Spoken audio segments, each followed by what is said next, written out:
Chapter 6. Lessons. That odd, tense silence that permits the city is the same silence before the storm hits. After a pleasant night, you can't remember what you dreamed about. You went on your morning run. In the early hours, you were surprised to find a newspaper boy hollering about juicy news. There, in big bold letters, it reads, 𝐺𝐸 murdered at home. You bought the newspaper from the boy and read it on your walk to the park. 𝐺𝐸 murdered at home. The 25-year-old Versace heir was found beaten and shot to death in his home, along with his 23-year-old beautiful wife and many of their friends. Mr. Versace was last seen at the popular Brazen Head pub last night with his colleagues and friends. The group was seen having a good time, but sources say they got into an argument with Antonio and Meadow Versace. I thought the Versace family was the one with the green stripes. The altercation became heated and everyone was kicked out. What the row was they got into a fight. That's why Wingding striked. I didn't want to rhyme. What the row was about is not yet known. Police are investigating. Or I guess the row. What the row was about is not yet known. Police are investigating. Both Versace men declined to comment. You continued to read the paper, flipping to see if there was anything else of use. In short, the Versace heir had a fight with the Versace Don's sons. Versace ends up dead the next morning, beaten and shot. From your time at the Black Swan, recall that some customers would let it slip that Antonio prefers to use a baseball bat. Mateo prefers guns. The paper doesn't report the specifics of the weapons used, only saying beaten or shot for each of the victims. The lack of confirmation speaks volumes. The police are in different spots. If you like them, you might sympathize, but, well, there's a reason why you don't go to police for help. Yeah. Regardless of your opinion, if the Versace and Vivace were to fight, it would mean a lot of bloodshed in the city. Utter chaos. Fear on par for when Dr. Rose was most active. If it's too bad, if it's too dangerous, you have to keep yourself safe, okay? That's the reason why I wanted to go visit Daisy at her flower shop, but I chose to stay home. It's because I wanted more info about Dr. Rose. Your grip tightens on your newspaper. When you get to the park, you toss it in the trash. Not if it means leaving you behind. Lawrence. The following day, you cook with Papyrus.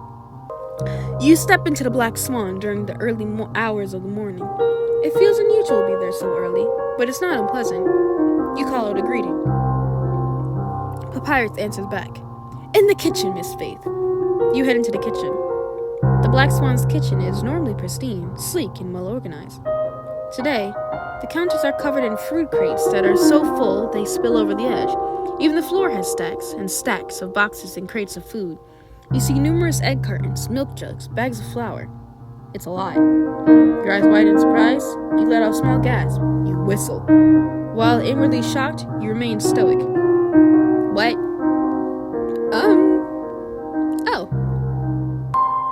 I'll do the ... I know it's a lot, Papyrus says quickly, but it will all be used. And who will eat it? We will. Papyrus laughs at your incredulous look. I jest. You may have some of the food, and what is left over I will bring to my friends in the Royal Guard.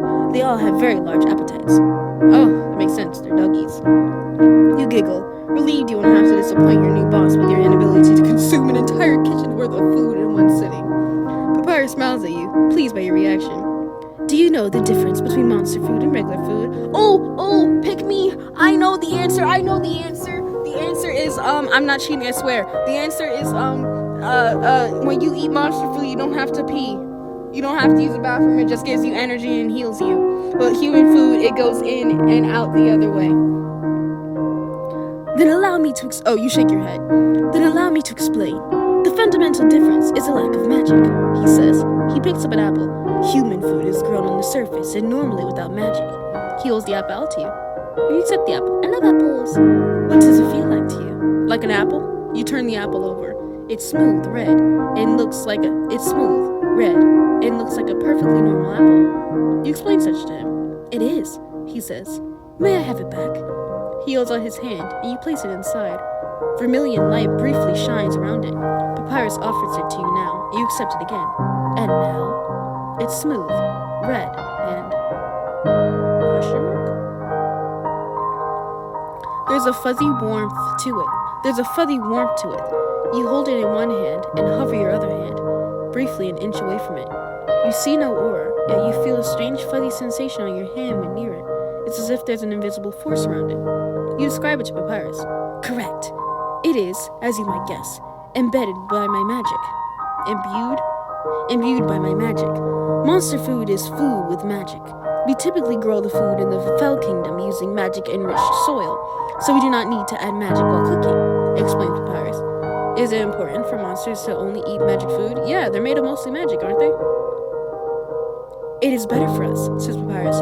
Most of us do not have digestive systems like you humans do. Oh, right, you don't have because you're a skeleton. Your cheeks warm from that. Slightly embarrassed to have asked an obvious question, Papyrus waves you off. Questions do not bother me, he insists. How else will you learn? You relax at that. We can consume non-magic food, but too much will make us sick, he says.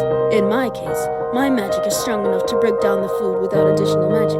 I can eat a lot more than, say, a child monster whose magic is still growing. So, it's really the magic that the monsters need to consume? Magic that breaks things down for them? Yes. Could humans eat it without issue? Yes, says Papyrus. Go ahead and try the apple. You take a bite of the apple. A burst of sweet, juicy flesh enters your mouth. It tastes normal, albeit when you swallow, you feel a cottony aftertaste in your mouth. It's strange. In its raw form, it will linger, says Papyrus. Excellent cooks, like myself, can use our magic to transform dishes into something extraordinary. I will gladly show you today. You thought he was testing human gadgets? I am, he says, but you deserve a reward for coming in on a day off. You giggle. You won't say no to free food, especially if it's good. Papyrus chuckles. Let us start with something simple first. I want to know how you use an oven. Oh, right away. The two of you spend a few hours in the kitchen. You show him how to use appliances. He's clever, so it doesn't take him long to grasp it. As soon as he understands, he starts cooking with you, acting as his sous chef. The two of you make a variety of dishes, sampling and tasting. The two of you make a variety of dishes, sampling and tasting each one along the way, and chat while you do so. Papyrus is happy to talk while he works. He answers any question you might have without hesitation, and freely indulges your curiosity. You ask him, oh, that's a lot of questions. How does he know the royal guards? How big is his family? What does he think of the surface? Has he always wanted to be a restaurant owner? What made him choose a black swan? As you approach noon, Papyrus wants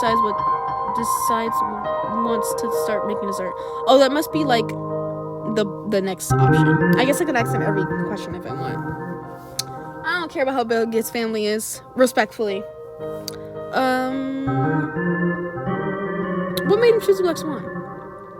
My brother Sans suggested it. Oh, well, that makes sense, says Papyrus. I scouted it, liked it, and chose it. Why did Sans suggest it? I do not know. How does he know the royal guards? I trained with them for some time, says Papyrus. Papyrus wanted to be a royal guard?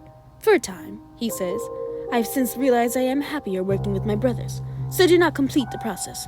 Papyrus cocks his head. But I am on good terms with them. We like to get together for training sessions. Papyrus must be very strong.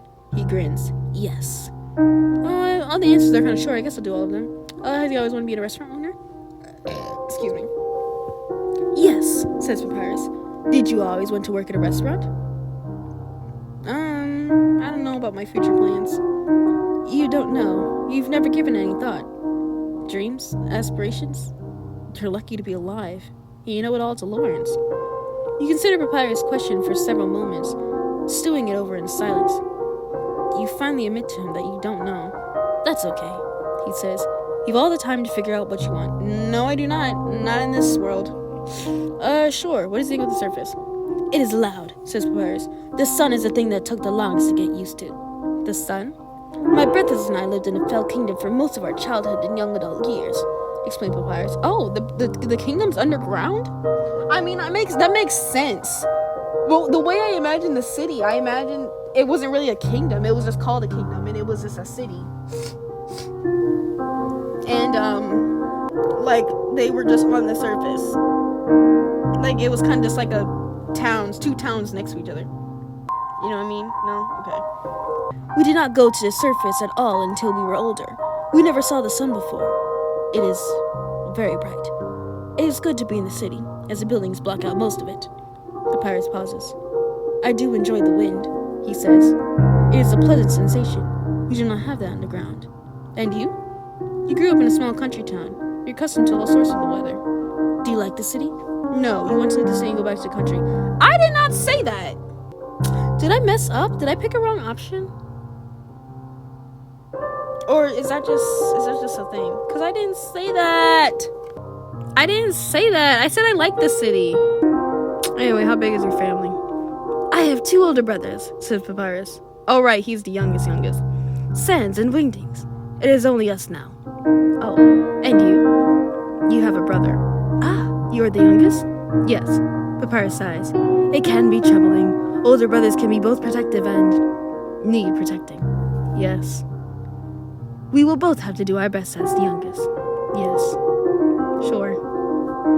That made me so mad. I don't know if because for some reason it doesn't save my options. So I constantly have to go back and redo each and every chapter and repick the choices that I've picked. And I don't know if I messed up with that option because I said that I liked the city and I wanted to stay.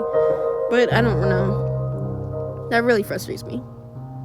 He instructs you to open the flower jar while he works. He instructs you to open the flower jar while he works on tempering the chocolate. You struggle with the flower jar. Papyrus notices and turns to help you. Pop. Pop sounds. Flower shoots out and covers you both. There is a moment of stunned silence. You stare at your boss, a tall skeleton monster with jagged scars and vermilion eyes, who is now covered in flour. I giggle. You cackle, you chuckle, you chortle, laugh. You golf, you giggle. I do be giggling. I think I'm gonna cackle. I'll chortle. I'm gonna chortle. So I guess there's a difference. If I find something funny, then I'll giggle. If I find something extremely funny, I'm gonna chortle. Papyrus stares at you for another moment. He slowly starts to laugh. You look like a ghost, he lightly says. You raise a hand to touch your face and realize you are also covered in flour. This makes you laugh harder. Looks like I came back at the perfect time. Uh-oh, it's Sans, drawls a deep voice. Sans enters the kitchen. You giggle, delighted to see Sans. Oh, that's so crazy. That sounds so crazy. Like, I chortle with Papyrus, but I giggle with Sans. No, it's different. It was funny. Sans winks at you, then turns to Papyrus. What's the matter, baby bones? You're looking paler than usual. Is it flower hour now at the Black Swan? What does that mean? Papyrus' eye sockets narrow. Hello, Sans, says Papyrus. You've come in an inopportune time. Leave. I don't know, says Sans. His grin stretches wider as he struggles not to outright laugh. Look like you need some help, he snickers. Do you really want to say no? His snickers turn louder as he laughs at his own puns. I could be your man of the flower. Stop, Sans. I could be your man of the flower in your in time of need. You find it hard not to laugh. It slips out of you. No, it doesn't. None of these are funny. Sans laughs with his whole body. What comes next is too fast for you to follow. Oh! One moment, Sans is laughing. The next, he has 2 eggs splattered on his face. Papyrus smirks. He juggles 5 eggs. What's wrong, brother? Not in such an excellent mood now. Papyrus. Okay, I like egg puns. Egg puns are cool. Ha! Sans loudly laughs as he glares. Uh-oh, I don't want to be involved in this fight. His matching grin looks downright menacing. Forgot how funny you can be, Paps. Something zooms by you. The bowl of melted chocolate that was once beside you now sits upside down on Papyrus' head. Chocolate drips down him. Papyrus growls. I don't know how to do an evil Papyrus laugh. And so the war has begun. Food flies everywhere. You do your best to dodge and duck out the way. Once you're in the safe zone, you realize you have a choice to make. Side with Sans or side with Papyrus, Sans' brother. You carefully consider your options. If the situation were reversed, what would you want? What do you mean? If the situation was reversed, what would you want? If you and Lawrence were playfully fighting, would you want Sans to join your side or join Lawrence? You would want Sans to team up with Lawrence so the two could bond? You would want Sans to choose you regardless of the situation.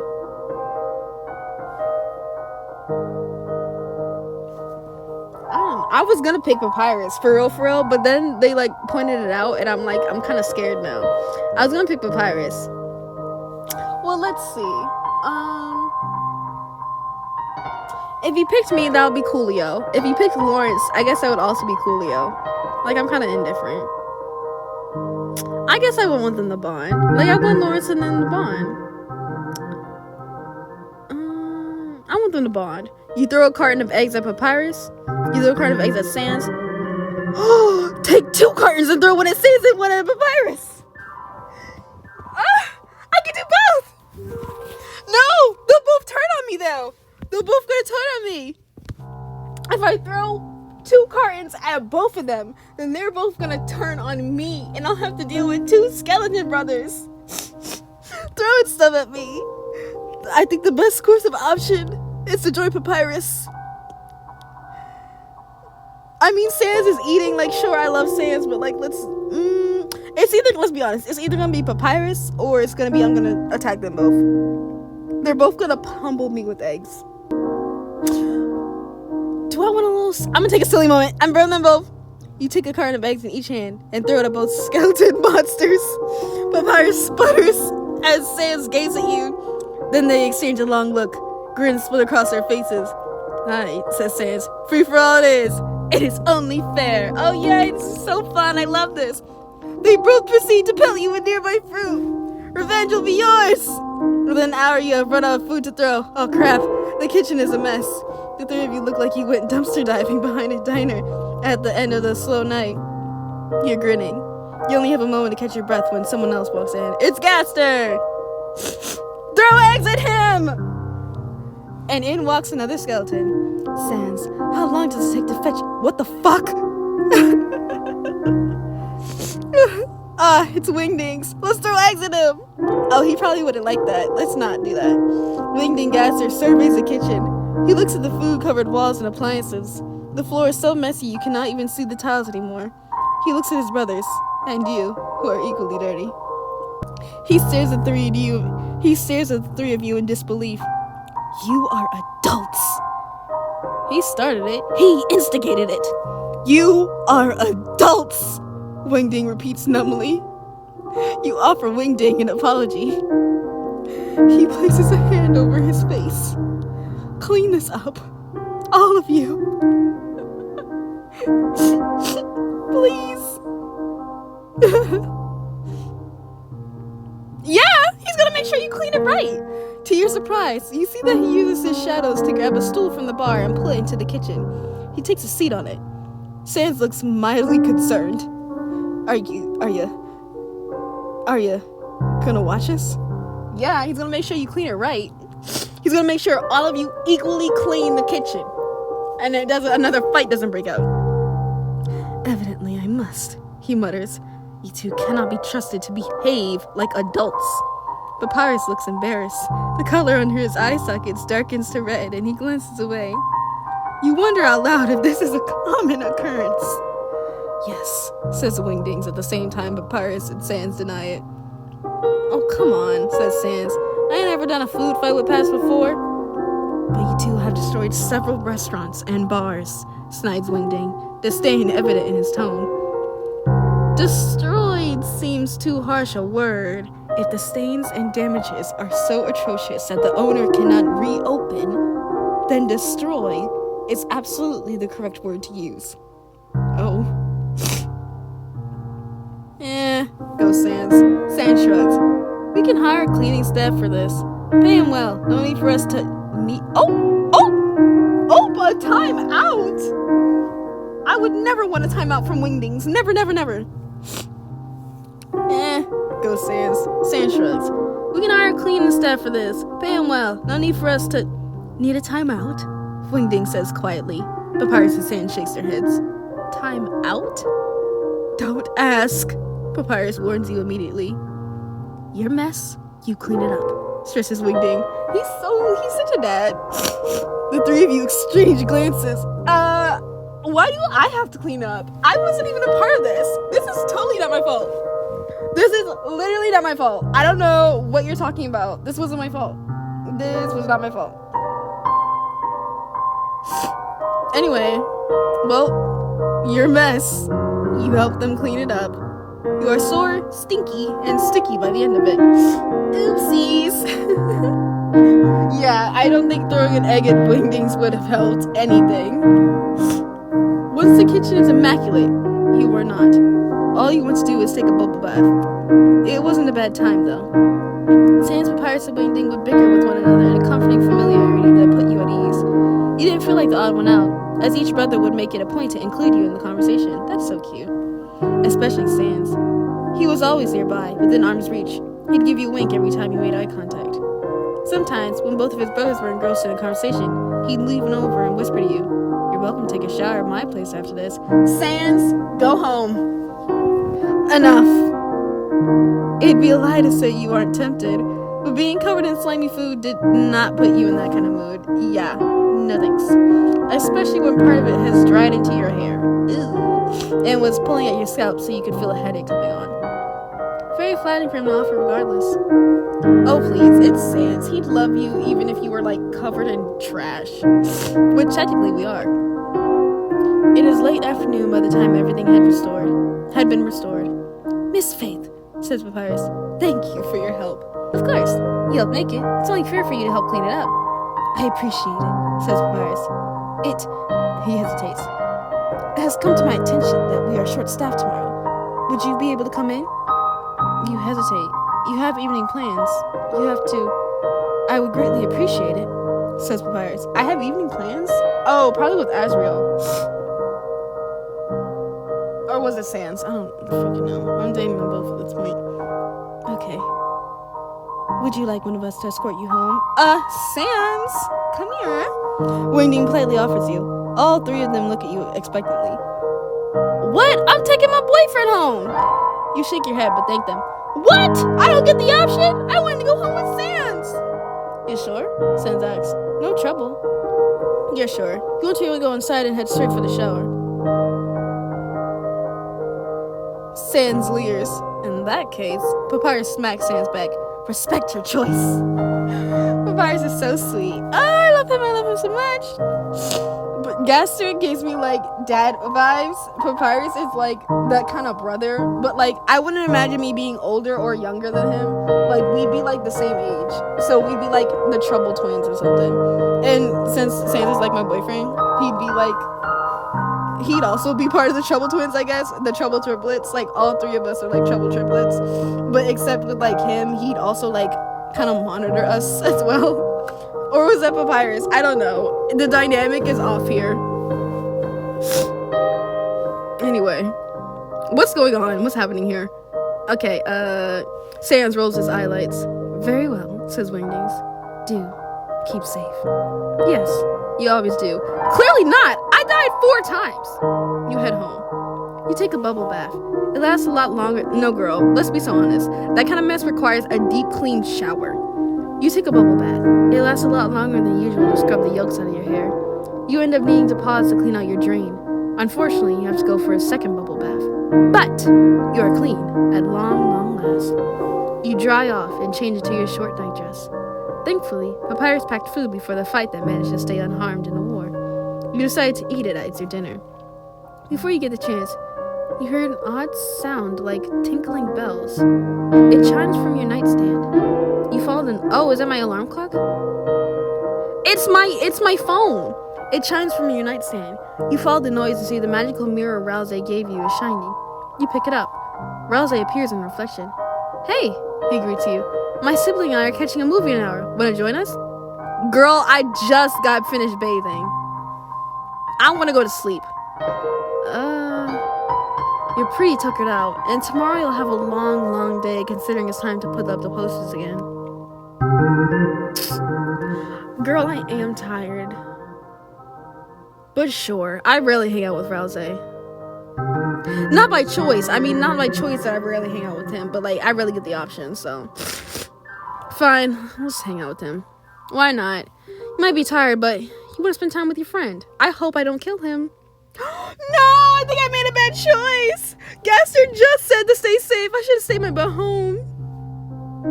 You get dressed and towel dry your hair more. Once you're certain it won't drip, you head out to the movie theater in the upper part of town. You see 𝐥𝐺𝐻 standing outside. He's easy to spot as one of the few monsters in the crowd. I hope you don't get profiled. There's a human standing next to him. Oh! Kara. A young man? Woman? You're not certain. Their features are androgynous. Their chestnut brown hair is pulled back into a low ponytail. Oh, they're gonna introduce himself as Chris. Never mind, I was wrong. And their bright red eyes flicker over to you. They're dressed similarly to 𝐥𝐺𝐻. 𝐥𝐺𝐻 smiles when he sees you. Hello, my friend. You greet him. This is my sibling Kara, says 𝐥𝐺𝐻. Kara, this is Faith. Hi, says Kara. They look you up and down. Huh. You look surprisingly normal. How did you expect me to look? Thank you? If that's what you say if that's what you accept as a compliment, you're welcome. Maybe I should go home. That would make me cry. Like, what did you expect from me? Did you expect me to sprout wings? What did you expect? Did you expect me to look like a mug? I'm mug man. A mug. I meant to say thug. Did you expect me to look like a mobster? I'm sorry that I'm normal. I'm mug man. Kara, 𝐥𝐺𝐻 scolds. Goes Kara. They squint at you. You look like you grew up in the Hicks. You a country girl? Kara, if you want a box, just say that. If you want to throw hands, just say that. I have a problem with you, Kara. What's wrong? What did I do? We just met. I didn't say anything. I didn't do nothing. I'm swinging on you. 𝐥𝐺𝐻, get your sibling. What does it matter? It doesn't, says Kara, merely asking. Why? Why sidestep the question? Why are you interrogating me? Why ask the question? I see we're at a standstill here, says Kara. I like it. You like chocolate? I like chocolate. Screw you. You mug. Yes, you like chocolate. I do drink chocolate milk every morning. It's literally your favorite thing to drink. It literally is. You drink chocolate milk every morning. I love you, says Kara. How did we get here? First we were fighting. Now we're in love. I'll take it. Maybe I misread the tone of that conversation. Maybe it was just like banter or something. I'm not good with tone. It's literally your favorite thing to drink. You drink chocolate milk every morning. I love you, says Kara. 𝐥𝐺𝐻 rolls his eyes. You do not. I feel a kindred soul in this one, says Kara. We were meant to be. Oh my gosh, we literally are. Please stop embarrassing me. Step aside, little bro, says Kara. Kara winks at you. Oh, Kara? What did that into a date? Ah! Oh my god! Wait, were they being serious or were we playing? Like, oh my gosh, like, yes, let's literally turn into a date. 𝐥𝐻𝐻, go home. You already have someone you like. Oh, I guess they were serious. Dang, they were serious. I mean, I'm not surprised. They would be serious. They don't seem the type to, joke too much. That's a shame. Maybe if it doesn't work out. No, thank you. No, thanks. Oh, well, I tried, says Kara. They look entirely unbothered. They didn't care either way. Ready to watch the movie? 𝐥𝐻𝐻 sighs. Sorry about them. It's fine. Yay! A family-friendly movie! Oh. The movie is awful. So I got out of bed for nothing. At least I met Kara. Atrocious feels too small of a word. Atrocious feels too small of a word. It's boring. You are not alone in this feeling. Kara makes a noise of disgust 15 minutes in. We paid money for this garbage. It might get better, says 𝐥𝐻𝐻, although he doesn't sound very hopeful. It's offensively dull, says Kara. It's not nice, Kara, says 𝐥𝐻𝐻. I know, they say. You'll see between the two brothers, per Kara's insistence. This forces you to be much more involved in their bickering than you would want to. Kara leans across you to swat at 𝐥𝐻𝐻. Awful pick. 𝐥𝐻𝐻 flicks her nose. It could get better. Give it a chance. It could also not get better, Kara points out. They shrug and resettle into their seat. Oh no, the main character is sad. Oh no, you morsely repeat. And then something surprising happens. The main character, or who you thought was main character, gets stabbed from behind. Kara lights with the child. Kara lights up like a child given a toy. Kara lights up like a child given a new toy. Roughly, meanwhile, loudly gasps. Not loudly, it's not that. You giggle, you chortle, you widen your eyes, you gasp, you squeal, you scream. I ain't gonna scream about that, you cringe, you giggle. I think I'm gonna widen my eyes, because it was unexpected. My eyes are wide. Wow! I thought this was a family-friendly movie! Rose is utterly horrified. Kara cackles. This is fantastic. I can get behind this. I'm so sorry, Faith. Rose says nervously. I really... It's okay. You've seen far worse. Rose relaxes at the instance that you're fine. Yeah, I have. I've seen my friend's head in a box. Who do you think will go next? Who do you think will be the next to go? Kara asks you. The movie's premiere, as previously described to you by Rousey, is about a group of classmates going camping over the summer to celebrate their last summer before adulthood. A coming-of-age type movie. The characters are all bland and stereotypes. Well, I don't know who went first. It was the main character. You think the jock character will be the next to go? You think the cheerleader character will be next to go? If they're all stereotypes, then I think the cheerleader will be last, because they'll probably do a scene where she's like running and her clothes fall off. Their character will be next to go. You think the preppy character will be next to go? I'm gonna pick the jock character. Interesting, says Kara. Personally, I think the jock will be the final survivor. Why? He's a young man, says Kara. Who do you think wrote this movie? You're right, you're right. That's not necessarily you're a woman, says Kara. You already know what I mean, don't you? Who do you think the people want to survive more? Someone like you, or someone like him? You can't argue against that. Women are considered second class compared to men. Kara gives you a considering look. Then it brightens and they say, don't look so glum. It's fantasy at the end of the day. Who knows? Maybe he won't be the final survival. Kara leans back in their seat. Meanwhile, let's sit back and enjoy the gore fest, they say brightly. Ugh, goes Rousey. You give Rousey a sympathetic look. In spite of your worries, Rousey stops being bothered by the gore pretty quick, which is good, as the movie has a lot of it. I thought this was family friendly. A startling amount, actually. You're surprised this is even showing in theaters. The three of you watched a horror film that becomes increasingly absurd as it goes on. Kara adds clever commentary, and even Rousey begins to snidely chime in when the characters do something stupid. Why walk toward the rustling bush alone? Kara shrewdly asks. When the bush, unsurprisingly, had a serial killer pop out, Rousey sighs. I refuse to believe anyone in this world could be that dumb. Hi, how are you? That's me, he says. You clearly haven't visited a pub, Kara remarks. That character was sober, no excuse. Kara points to the screen. I don't know, she must be on something. She tripped over her fifth root. Rousey studies the movie as the character proceeds to trip over air. Maybe you're right. I mean, Kara goes, they can't show underage drinking, right? Against the rules? Yeah? Mass murders? That's okay. But drinking? Clearly crosses the line. A very important one. The sibling sigh. This type of commentary continues on. Kara and Rousey will prompt you to join in, which you do, and it turns what would have been a boring movie into a fun experience. Well, Kara and Rousey... I've been switching between Kara and Kara, haven't I? Well, Kara and Rousey can bicker. It's clear they both love each other. Rousey will affectionately pat Kara's head, and Kara will go around you to give Rousey's shoulder a squeeze. At moments like these, they remind you of how you and Lawrence would act. You haven't been to the theater since. At the end of the movie, it's late enough that you know that you should head home. Are you sure you can't stay out longer? Kara asks you. You have work tomorrow, so no. Boo! Where do you work? They ask you. The Black Swan. That place serves some great food, says Kara. They nudge Rousey.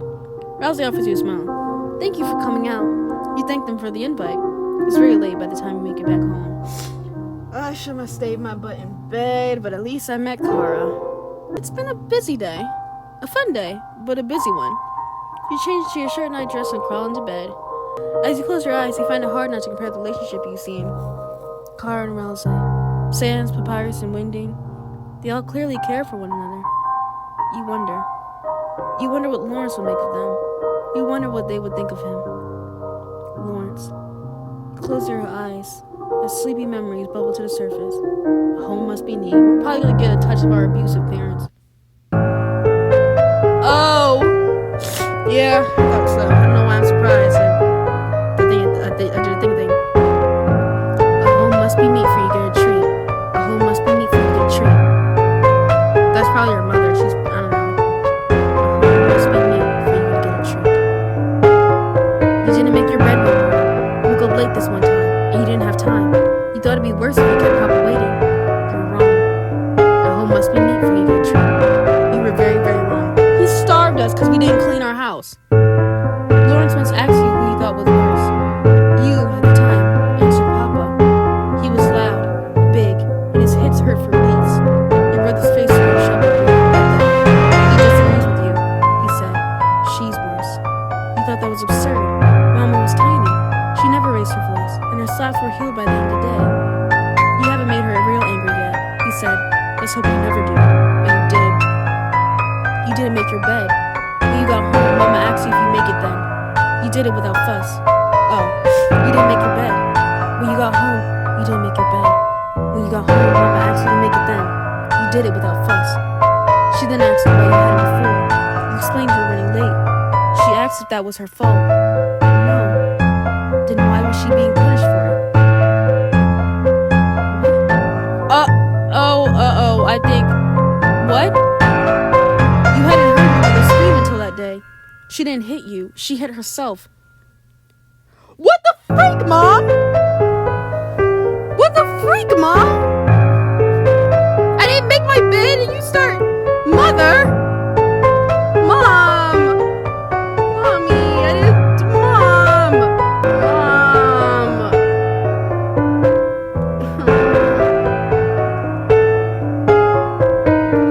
She hit herself. She asked you why. Why did you hurt her? And you, at 8, did not know what to do. You didn't know how to react when she bashed her head so hard into the drywall and made a hole. You didn't know what to say or do when Papa came in and she screamed that you did that to her. You did this to her. You had a bed, but you were not allowed to sleep in it. Instead, you slept on the floor next to a perfectly made bed. A home must be neat for you to get a treat.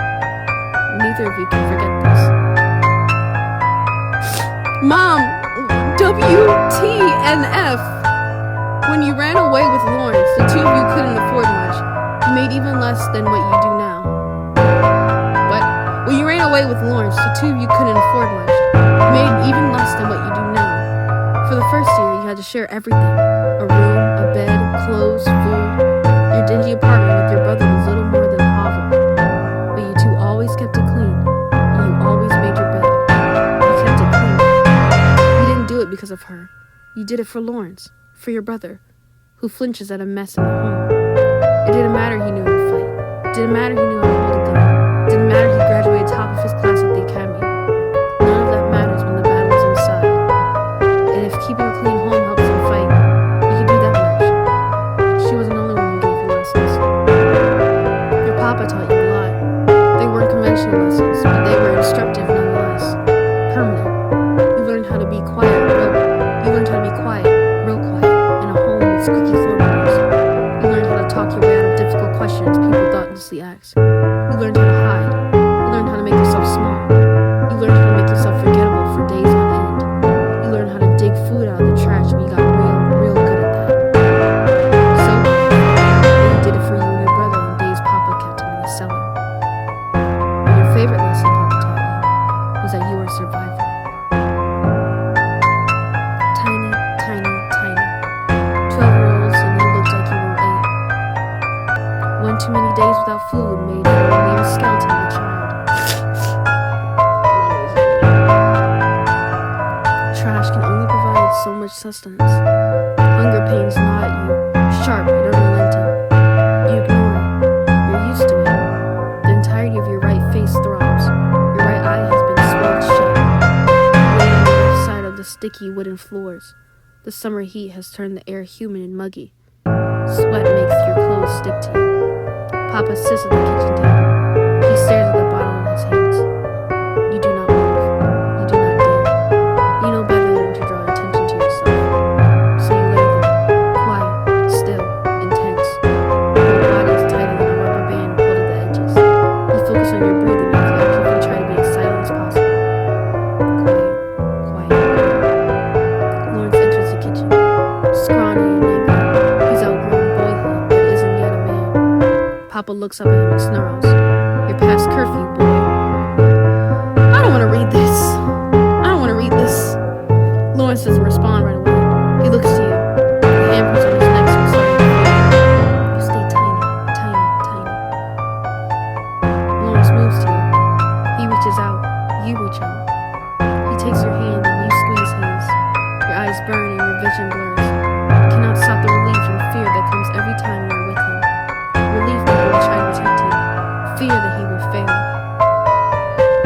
He's drunk. I'm talking to you, boy. Papa growls. He grabs Lawrence's shoulder. You squeeze your eyes shut as you let go of his hand. You hear that familiar, snicking, horrible smack. The sound of a bottle breaking as it hits the floor makes you open your eyes. It's not Lawrence who has been hit. It's Lawrence who hit Papa. Papa fell back and stumbled over the kitchen chair. He's on his back, dazed and wide. Lawrence grabs you. Your head throbs as adrenaline shoots through you. He runs. You wrap your arms and legs around him as he starts to run. You hear it. You hear Papa screaming, but he doesn't stop. It skips a beat. Papa's up at the front door. You see the gun. It skips a beat. You tell him to duck, and he does it. The sound of a gunshot rings through the air until you run and run and run. You run to Rome City. Lawrence had been saving up for a long time. It's not a lot. Hardly anything, really. It's all he can do. You, at 12, and he, at 17, to start a new life more than a day's journey away from where you grew up. Lawrence taught you a lot of things. As did Mama. As did Papa. But the thing Lawrence taught you are things you want to keep. Like how to laugh at horrible jokes. Like how to dance in the rain when unexpectedly caught out. Like how to boil water so badly you set it on fire. Oh, all these things. Like how to sing like you don't have a care in the world. Like how to use the stars to navigate. All these things.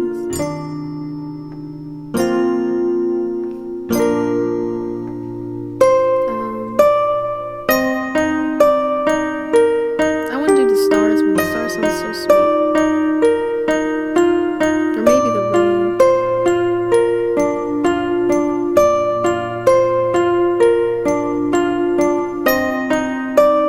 The rain.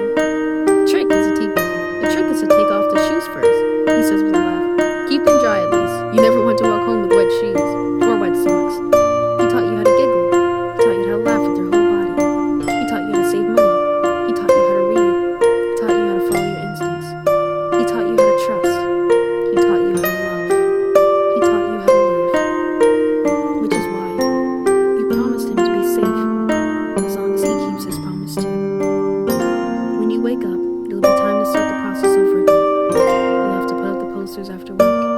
His missing person posters. He is that, right? Missing. Not dead. Just missing. He can't be anything else.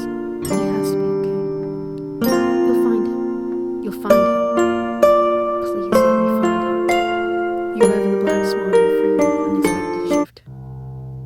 It's still going? Is it? You arrive at the Black Swan, fully prepared to only see one or two other workers inside. This is the entire reason you are there, after all. I appreciate it, says Papyrus. He hesitates, has come to my attention that we are short-staffed tomorrow. Would you be able to come in? Upon entering the restaurant, you found that to be untrue. You see several waiters and waitresses bustling about as they prep to the restaurant to open. You see the jazz band playing up on stage. This is not short-staffed. Papyrus, WTF, what's going on? He lied to me. What do you want from me? You've worked as a waitress for backup before. You've worked as a waitress for backup before, but you don't see anyone missing from the staff. Ray is the first to spot you. He greets you with a warm, albeit slightly confused tone. Good morning, Miss Faith. You return his greeting, equally confused. What are you doing here? He asks as he approaches. Covering for someone? You explained that Papyrus asked you to come in, as he said this shift was short-staffed. Ray's brow furrows. Odd? Well, Ray pointedly looks at the stage. Want to be the... What does that mean? Maitre d'? Is that what it says? Want to be the maitre d'? He asks. Normally, the position was shared by all the waiters and waitresses. Whoever was closest to the front door at the time the guests would arrive would step into the role if the guests lingered. This is because most of the guests prefer to pick their spots to sit at, and some will get grouchy if forced to sit in a spot they don't like. Your expression becomes pinched. I'm not sure what else you can do, he says apologetically. We're fully staffed this shift. Perhaps Papyrus was mistaken then? If you're not needed, then there's no reason to stay. You could be putting up Lauren's missing posters instead. Leave. You'd rather put the posters before it gets dark? Stay. You want to leave when Papyrus asks. Yeah, I don't want to leave when Papyrus asks me. If he asks me to come in, he asks me for a reason. And I like Papyrus, so I'm not too mad at him. I'm not mad at him for any about it. Like, I'll stay. I don't know why he asked for me. You get dressed in a waitress uniform and move to stand up front. The beginning shift is really busy. The Black Swan is not a breakfast place, after all. The shift is primarily used to prep for the evening and night shifts. After a solid 30 minutes of standing up front with nothing happening, you decide to do something else. You grab several trays of silverware from the kitchen, along with some polish and towels. You set them down on a table and take a seat. You start to polish the silverware. After 10 minutes, you are joined by another waiter and waitress, who also have nothing else to do. Did he tell everyone that we're short-staffed? Because it seems like multiple people have nothing to do. Ray and the chefs bring you more things to polish as time goes on. It's better than staying around and doing nothing. Some customers start to arrive. The waiter and waitress is left to tend to them. Keep your head down and work on the silverware. You feel the booth you are in sink down. Two people have slid on either side of you. It's the Skelebros. Never mind. It's Rousey and Kara. It's Rousey and Kara. Kara casually drapes an arm around the back of your shoulders. Hello, fellow chocolate lover. You carefully remove Kara's arm. Oh, so Kara a little flirt. That's basically what I'm hearing right now. Kara a little flirt. And I'm not mad at it. I'll eat Kara up. Respectively. I mean, we're on Sans route, so obviously I'm not gonna... Obviously, but like... In another route, another time.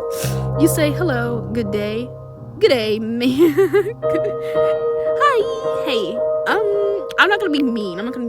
Kara's cool cool enough. That first meeting was, hello. I'll say hey. Okay. Maybe a hello. Hello. Thought we'd stop by and, oh, that's Kara. Thought we'd stop by and spice up your day. Thanks, I'm bored as heck, says Kara. A good thing too. Polishing silverware. There's enough money in the world to make me do that. Is this what you normally do? Rousey inquires. You explain the situation. Either you've got an idiot for a boss or he lied to you. I think he lied to me.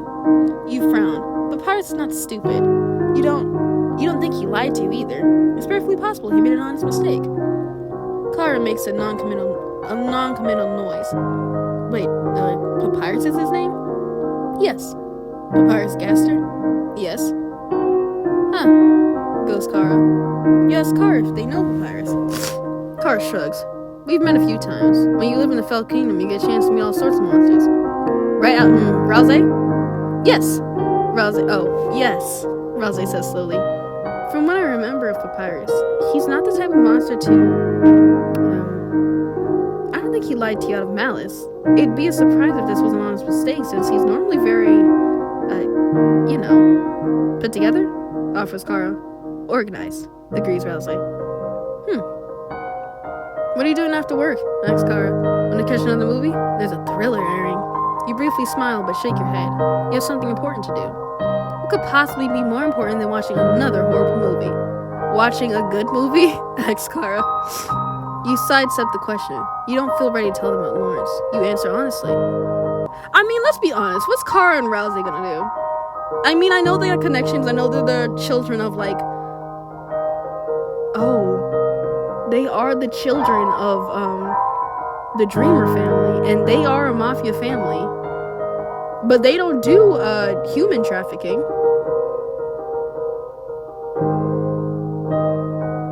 They just do guns and weapons.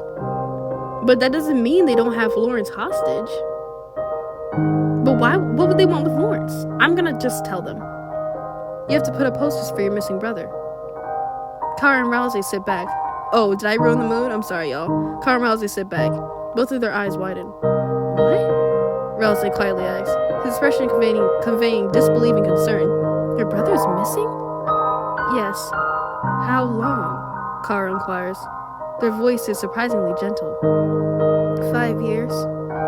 Rousey and Kara exchanged unreadable looks. They both wrap their arms around you. Aw, huggies. I hope you have nothing to do with my sibling. That sucks ass, says Kara. I'm so sorry, my friend, says Rousey. We'll help, says Kara. Come on, let's leave. What? Leave? Yeah. Oh. Yes, it'd be better to do it before it gets dark, says Rousey. Between the three of us, we can get it done in no time. We can stop by Mosley afterward and get some more chocolate ice cream cone. You bite your lip. On one hand, they're right. It's better to do it before it gets dark. When you have their help, it'll go by much quicker. On the other hand, Papyrus specifically asks you to be here. Ditching could be bad. Very bad. What do you do? I think it's more important to stay. I already stayed now, but I'm pretty confident in my decision to stay. If Papyrus clearly wanted us here for a reason, so he wanted us here for a reason. It'll be fine. Plus, although it could be a really stressful situation, I think putting the posters up at night could give us some lore. We could meet Dr. Rose, and that scares me, but we good. We got this. We got this. And I do love the Kara and Rousey duo. Like, that eats up. They're so good. I love how they bounce off of each other. But I'm gonna stay with Papyrus. I think it's more important to stay. You'd rather stay. Kara and Rousey keep you company for another hour. It's fun chatting with them. Oh, they stay. Eventually, they decide to leave, and then they leave. Both of them are craving treats. You work until the end of your shift. You get dressed in your casual clothes, and when you step back out, Sans is waiting for you. Is that why? Sans gives you a wink. Hey, sweetheart, how was work? You giggle at seeing him. You tell him it was boring. What a shame, he says. He reaches out a hand and rubs the back of his fingers across your cheek. Gonna get to stick around regardless. Is that why? Oh my god, if I had left, I would have missed a little date with Sans. Papyrus is so silly. See, trust your gut, trust your soul, trust your heart. I stuck around for a reason, and this is how it rewards me. You shrug. You try not to leave work early. Admire your ethic, darling, he says. He offers you a hand.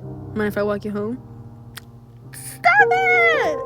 Your cheeks burn. A pleasant blush crawls across your face. You grin. How could you say no? You take his hand, and the two of you walk out together. His bony hand is massive around yours and exudes warmth that makes your soul sing. Being near him fills you with heat you are growing increasingly more comfortable with. But thump. He absently rubs his thumb along the back of your hand. Sans. Okay. You know what? But thump. Looking flushed again, darling, he says. He smiles, turns into a playful leer. Feeling okay? Your blush deepens. You guys are like, shut up, Sans. It's not always about you. Sans chuckles, deeply enared. He gives your hand a squeeze. The trip to your apartment is painfully short. Oh, don't leave. And unfortunately, when you find... Oh! I'm scared. The police are there! The police! What did I do? They're probably questioning about that one time the gang came and they took people to sell them. Unfortunately, what you find there kills the happy butterflies you previously felt. When you arrive at your apartment, there are police there. Of course. Looks like there was a raid or something while you were at work. Oh my god, did they take my money? They took my money. You tiredly rub your eyes. Must have been recent enough. You see dozens of officers carting off bodies. In my apartment?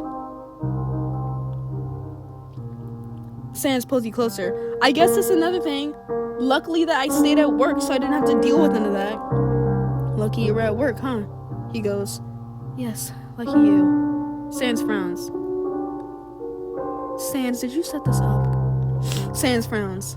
This area, it ain't safe for you. Maybe you should think about moving. Move where?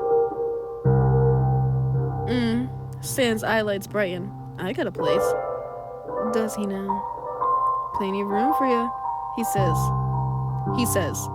Think about it? You'll think about it. Yeah, whatever, Sans. I'll think about it. Good, he says. Now sit pretty. I'll have a word with these fellas. He's so sweet. Okay, whatever you say. Sans steps away from you. A few of the officers notice him right away and approach him. I mean, yeah, he's like a big guy. He has a quick word with them and they lift up the do not cross tape. They lift it up. Sans beckons you over. You join him. Sans is quick to put an arm around you and hurry you across the bloodied street. He escorts you up the stairs and down the hall. You sure you don't want to think a bit faster on the offer? He asks you at your front door. I'm honestly considering it. He asks you at your front door. He gently pokes your cheek. You reassure him you'll be fine. You trust yourself. Or rather, you trust your soul. You pause. You promise him, however, we do not feel safe anymore. You will let him know. He says. He kisses your forehead, and then your nose. And then your lips.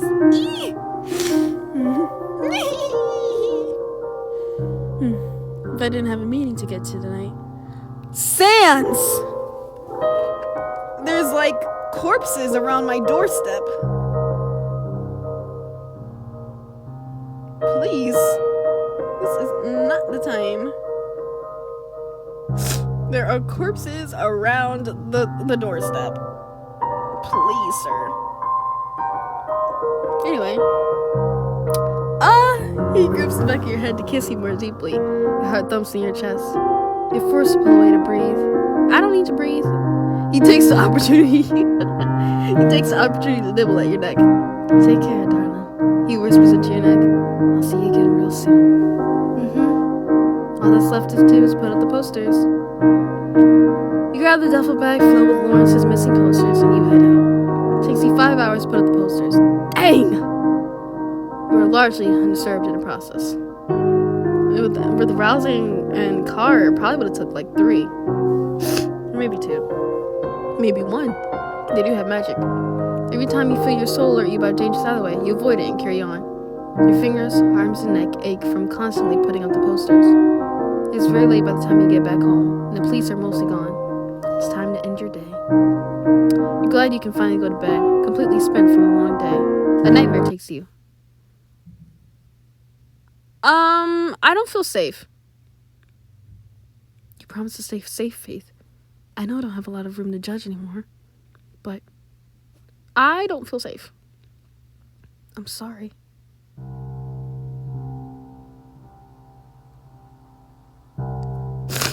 A part of me was gonna continue to chapter 7, but chapter 6 was kind of long. Because Wait. Did I finish chapter? Okay, yeah. I did chapter 5. I did chapter 6. And chapter 6 was long because I thought it was going to be short like chapter 5. So I was going to be doing chapter 7. That was long.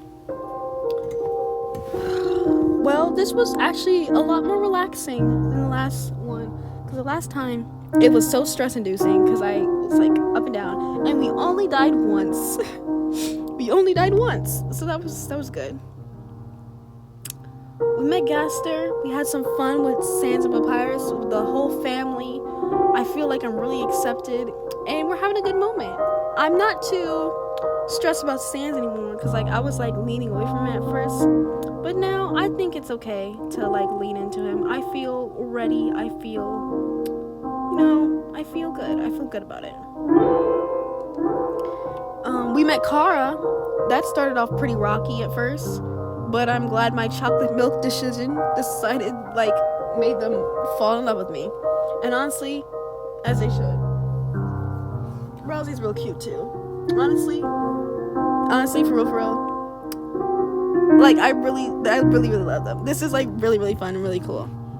Sesame Papyrus, like the whole Skeleton family, that's awesome. Love it. Castor was really literally like, you are adults. And the Rouse and Kara thing, that's eat it up. I love that. I can't wait to meet their parents. I also can't wait to figure out what happens to Lawrence. Also, we can look at our clues. Let's look at our clues. I looked at the clues in a video, but I cut it out. Let's look at some things. We still don't really have information about Lawrence.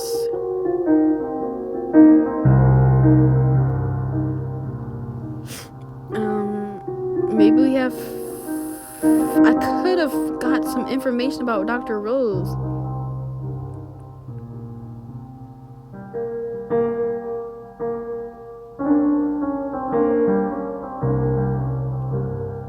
I'm not gonna spend all the time looking at it, but I could have gotten some information.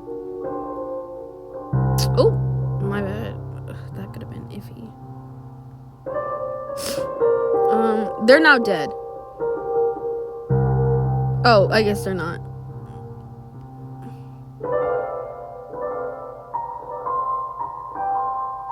Oh, we did get some more information here.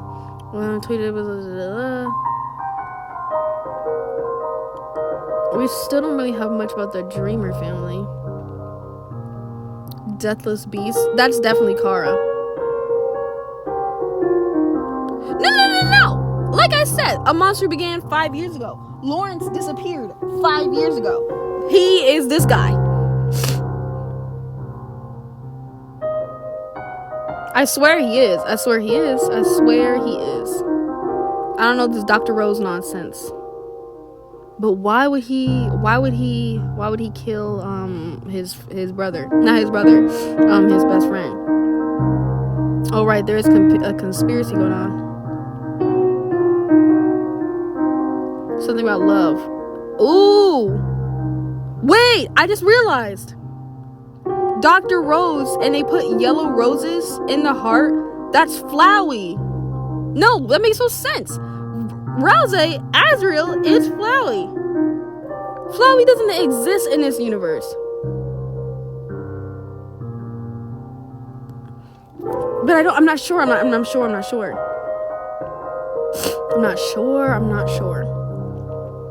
It's either Kara or it's a Flowey. I don't know. But yeah, that's it. That's really it. This was fun. This was great. I can't wait for next time. It also makes me excited. It makes me wonder, should I go and do the other things? Because I'm literally loving Kara right now. I literally love Kara. And Wingdings. I especially want to do Wingdings and Kara's route afterwards. Sorry for all the sniffing. My nose is runny. I think it's allergies. But yeah. Get bigger. Get better. And get Himbo, my girls.